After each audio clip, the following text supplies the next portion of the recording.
Meus queridos irmãos, estamos de volta com o programa A Voz da Igreja. O tema de hoje, a direção de Deus. Estar na direção de Deus é uma necessidade nossa, minha e de vocês. Nós temos necessidade de estar na direção de Deus, no que fazemos, em tudo, em qualquer ação que a gente venha a realizar, na igreja, no nosso trabalho secular. Às vezes a gente tem colegas de trabalho que são difíceis e a gente precisa de direção para um dia falar e conseguir fazê-los ouvir.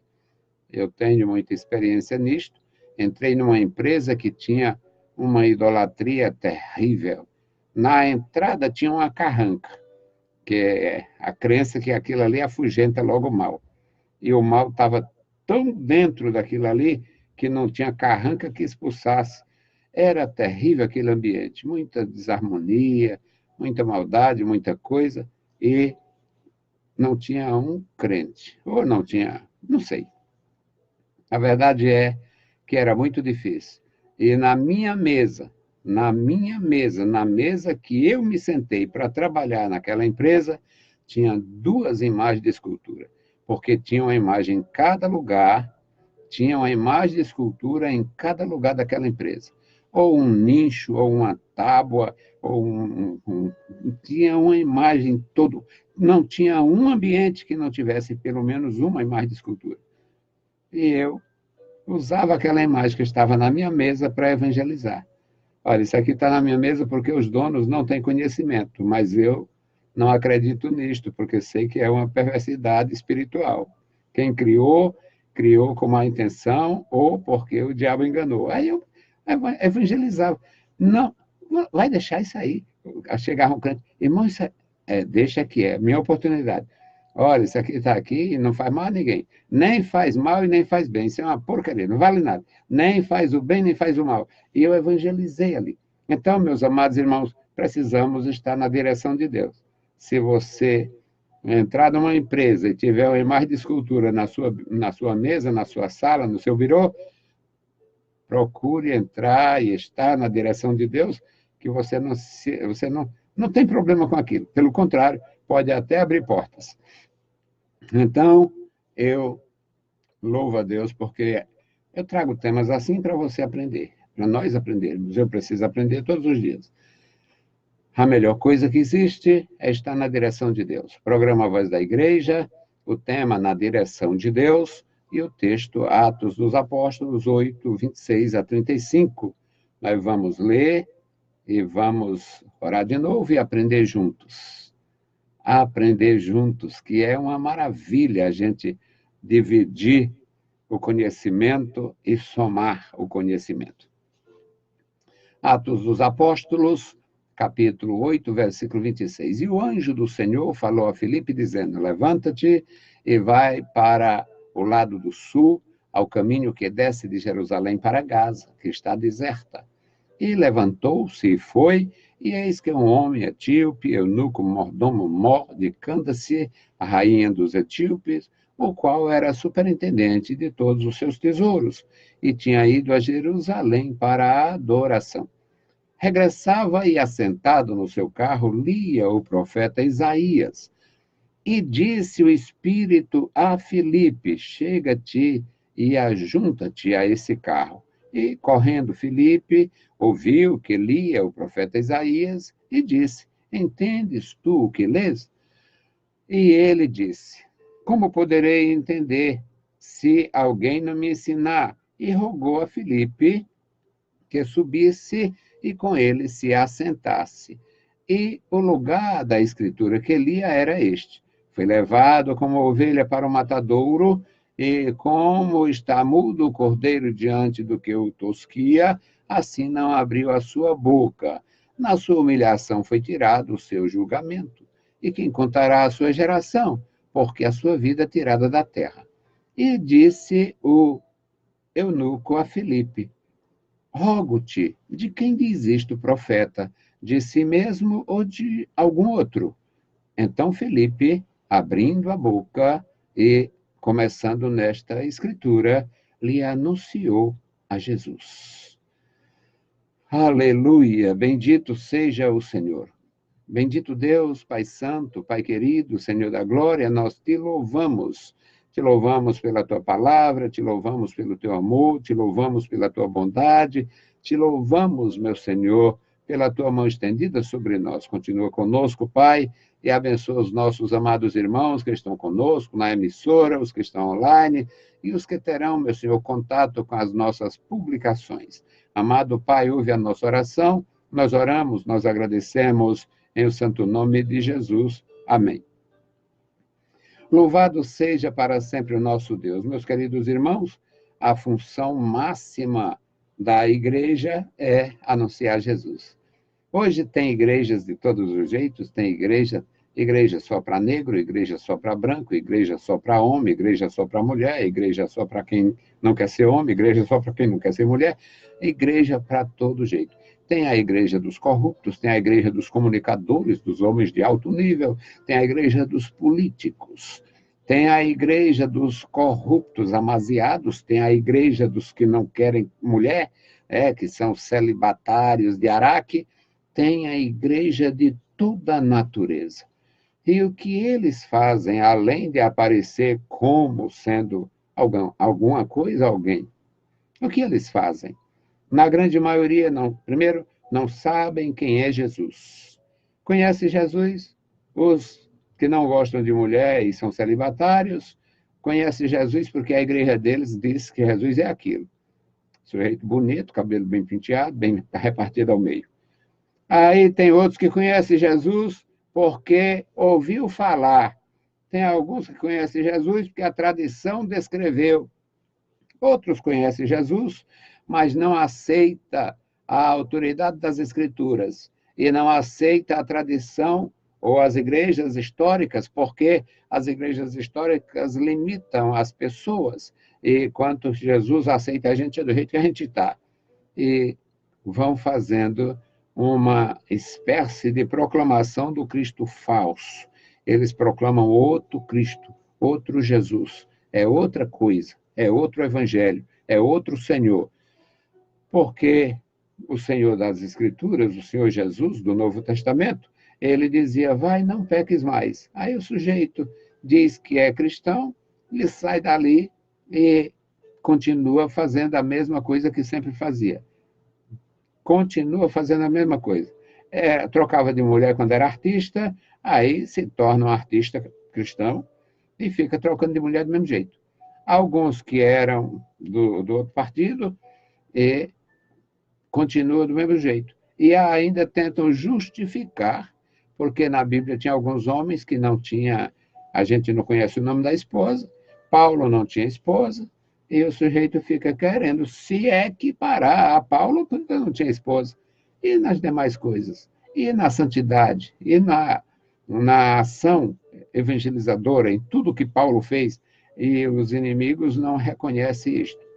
Bom, mas nosso tema é a direção de Deus. O Filipe, meus amados irmãos, ele era um diácono na igreja de Jerusalém. Ele foi, na verdade, ninguém começa como diácono. Ele foi um cristão. Não se sabe como ele chegou ali, mas ele era um discípulo. É o que nós podemos dizer. É um discípulo. E este discípulo, ele estava na direção de Deus. Ele estava na direção de Deus quando ouvia, ele estava na direção de Deus quando falava, ele estava na direção do Senhor. E o anjo do Senhor falou a Filipe: levanta-te. Nós precisamos nos levantar para fazer a obra de Deus. E o anjo precisa falar hoje, ou você só não se levantou porque não quis? Levanta-te. Levanta e age, levanta e vai. Vai para o lado do sul, pega a estrada que desce de Jerusalém para Gaza, ou seja, do continente para o mar, O caminho está deserto, mas tem alguma coisa muito especial para você fazer. E ele levantou-se. O versículo 27 diz: levantou-se e foi. Quando nós ouvimos a voz de Deus, através do anjo do Senhor, através do Espírito do Senhor, através da palavra do Senhor, a Bíblia Sagrada, ou quando o Senhor fala conosco, até mesmo em sonho, e Deus continua falando, eu louvo a Deus porque Deus fala comigo através da sua palavra, através dos sonhos e através do Espírito. Nunca tive o privilégio de ver anjo, nunca ouvi a voz do anjo, nunca nem sonhei com anjo. Mas Deus fala comigo através do seu Espírito, através da sua palavra e através dos sonhos. Crente que ora pouco, eu gosto de dizer, eu brinco com os outros e em relação a mim mesmo. Se orar pouco, o Senhor ainda pega o sujeito dormindo e faz ele conhecer a sua vontade. Então, muitas vezes Deus tem falado comigo em sonhos. E acontece perfeitamente, Deus me revela alguma coisa em sonho, eu fico só esperando. Aí, naquele dia, no dia que acontece, foi aquele sonho do dia X. Então, Deus continua falando conosco. E o anjo falou com o Felipe se levantou e foi, o versículo 7, ou 27, Atos 8 e 27. E não sabemos, não tem os detalhes aqui, mas ali já tinha um milagre em ação. Porque se o homem, se o etíope, se o eunuco já tinha descido, já tinha saído, o Felipe vai como é que o Felipe a pé acompanha um homem numa carruagem. Então, já tem aí um milagre. O Felipe se levantou e foi. E um homem etíope, eunuco, mordomo-mor de Candace, ele era um superintendente, era um ministro das finanças do reino da Etiópia, e ele era superintendente de todos os seus tesouros. Ele tinha ido a Jerusalém, ele era prosélito. Ele era um prosélito. E ele regressava da festa, ia no seu carro assentado, era uma viagem muito longa, era uma viagem muito longa. Segundo alguns historiadores, a viagem era cerca de 2.100 quilômetros. Não se sabe de que parte da Etiópia ele vinha, mas, digamos, de 1.700, 1.800 quilômetros a 2.100. Era uma longa viagem. Dava para ler o profeta Isaías todo, dava para ler muita coisa, e ele ia lendo. E o Espírito disse a Filipe, o Filipe estava na direção de Deus, e o Espírito Santo falou com Filipe, se aproxima do carro, se aproxima do carro. E o Filipe correndo, era o atleta de Cristo. O Filipe correndo, ouviu que ele lia o texto de Isaías. Aí o Filipe, na direção de Deus, perguntou, entendes tu o que está lendo? E ele disse, como era bom, como seria bom, mas como poderia entender se não tem quem explique, se não tem quem me ajude? Como poderei entender se não tem quem me ensine? Pode me ajudar? Sobe aí. Se pode me ajudar, vem. Aí o Filipe subiu e se assentou com ele. O versículo 31. Meus queridos irmãos, é bom estar na direção de Deus, porque agora nós temos uma igreja enfraquecida. Nós estamos vivendo o século da igreja enfraquecida. Essa palavra enfraquecido, quando era menino, era para se referir a tuberculosos. Fulano está enfraquecido, fulana está enfraquecida. Era pessoas com mancha no pulmão, tuberculoso. Nós estamos vivendo na igreja, a época de uma igreja fragilizada, e está cheia de tuberculosos na fé. E o sujeito, não vou evangelizar, não, ninguém aceita mais a Cristo, ninguém aceita Jesus. E eu, resistente, teimoso, Jesus não mandou salvar, Jesus mandou pregar. Então eu vou. Quem vai comigo? Quem vai comigo? Eu não mando eles irem, não. Eu convido. Quem vai comigo? Jesus não mandou salvar, não, porque a salvação não é feita por nós. Jesus mandou pregar. Quem vai pregar comigo? Então, o Filipe se assentou. Ele assentou-se com o eunuco. Nós precisamos ter humildade, dar tempo à pessoa, dar tempo ao tempo. Nós precisamos tempo para ler a palavra, para conversar com as pessoas. Ainda domingo eu fui evangelizar, a princípio só ia um, e depois foram três. E nós fomos evangelizar, entramos numa casa, conversamos ali o tempo todo, até passamos da hora habitual que a gente tem para não chegar no culto atrasado. Passamos ali e houve duas decisões. Eu não sei se vão perseverar. Não é papel meu, não é papel nosso. Nós precisamos é falar de Jesus, pregar o Senhor Jesus. E precisamos realmente a direção.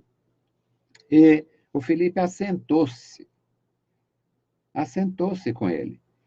E o lugar que ele estava lendo, onde o Filipe interagiu, perguntando se ele entendia, era o texto do profeta Isaías, que na nossa Bíblia é o capítulo 53, e no livro do eunuco não tinha divisão. O rolo do Isaías, ele era escrito numa peça só. A divisão em capítulos e versículos é uma coisa depois bem posterior, já nos dias da igreja. E o texto, a leitura era esta. O lugar da escritura dizia: foi levado como um cordeiro, foi levado como uma ovelha para o matadouro. E como está mudo o cordeiro diante do que o tosquia, assim não abria a sua boca. Eu, com a minha oportunidade depois, tardia, né? Minha oportunidade tardia de conhecer mais coisas via net, que eu fui usuário tardio da internet. O meu primeiro computador pessoal foi com aniversário, presente de aniversário próprio, com 60 anos, e depois eu fiquei muito curioso e observando tudo para ver uma ovelha ser tosquiada. Aquilo é um sofrimento muito grande. É um sofrimento. É como pegar uma pessoa, tirar a sua veste e deixar ela exposta ao frio. Tirar toda a lã de um cordeiro, de uma ovelha, de um carneiro, e deixar ele igual uma cabra, deixar a ovelha igual uma cabra, deixar o carneiro igual um bode, o couro, o pelo, a lã cortada rente por causa da ambição humana. Aquilo é um terror. E o texto diz que ele foi levado como uma ovelha para ser morta ou como um cordeiro para ser tirado à lã. E ficou calado.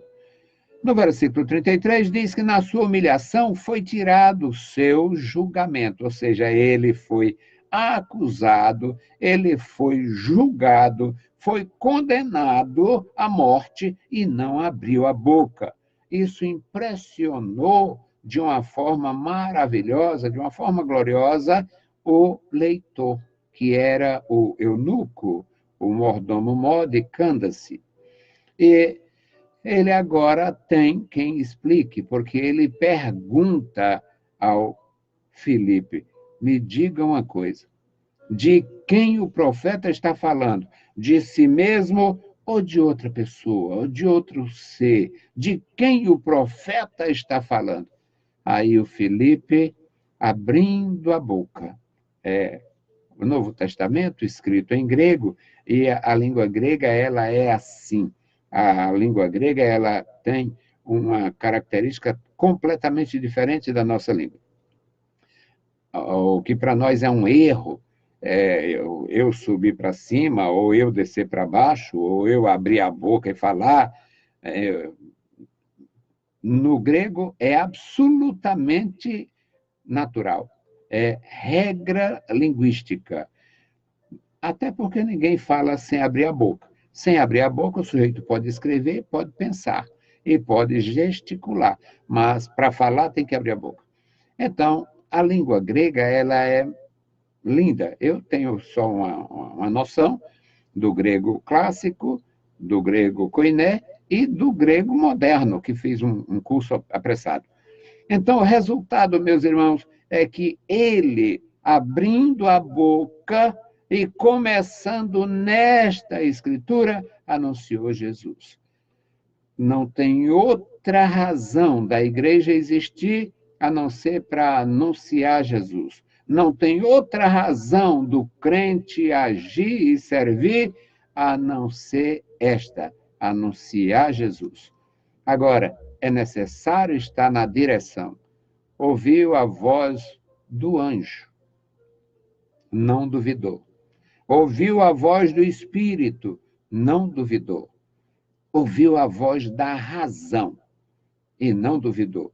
Porque na direção de Deus, ele teve a sua ajuda espiritual e o arracionamento. Ele teve a condição de observar o que é que ele está lendo. Ele está lendo Isaías. Essa leitura eu conheço. Isto aqui eu já fiz. Então, ao ser questionado a quem se referia o profeta, o Filipe anunciou Jesus, o Cordeiro de Deus que tira o pecado do mundo. Meus queridos irmãos, a obra de Deus não é difícil de fazer, só é necessário você se levantar. Se levante. Eu tenho as ovelhas terrivelmente acomodadas. Hoje eu represento uma pequena congregação com ovelhas grandemente acomodadas.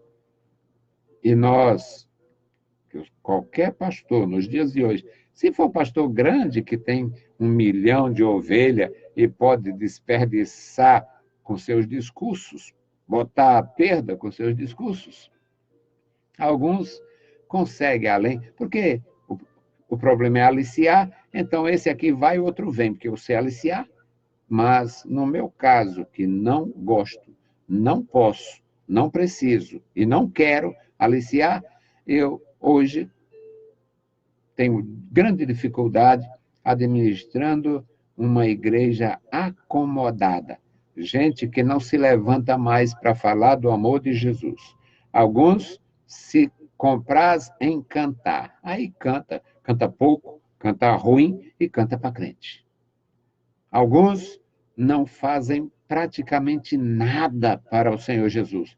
Porque para fazer a obra de Deus é necessário estar na direção. Se eu tenho desafetos, se eu crio problemas, se eu sou o problema, se eu, na verdade, não tenho a fraternidade que deveria ter, não posso dizer que estou fazendo a obra de Deus quando me fecho dentro de uma igreja e vou fazer aquilo ali para os meus conhecidos. Então, o nosso grande problema hoje é se levantar. Nós precisamos nos levantar e fazer a obra de Deus. Levantemo-nos e andemo-nos. Levantemos as mãos, levantemos a fronte, façamos a obra do Senhor. É necessário estar na direção. Que Deus abençoe você, Deus abençoe sua vida, nós possamos fazer a obra de Deus, levando a mensagem para aqueles que estão, muitas vezes, no trevo da história, sem saber para onde se dirigir. Deus abençoe e guarde os meus irmãos. Bendito e eterno Deus, Pai de nosso Senhor Jesus Cristo. Graças te damos, Pai, pela tua bondade, pelo teu amor, pela tua graça. Abençoa meus irmãos da vitória, sustenta a tua igreja em todo lugar, manifesta o teu poder, Senhor, dá graça aos teus filhos. No santo nome de Jesus te pedimos e te agradecemos. Amém. Saudamos a todos com a paz de nosso Senhor Jesus Cristo. Se o Senhor permitir, voltaremos amanhã, eu e os meus alunos. Deus os abençoe, leiam a Bíblia Sagrada e a graça de nosso Salvador repouse sobre vós. Amém.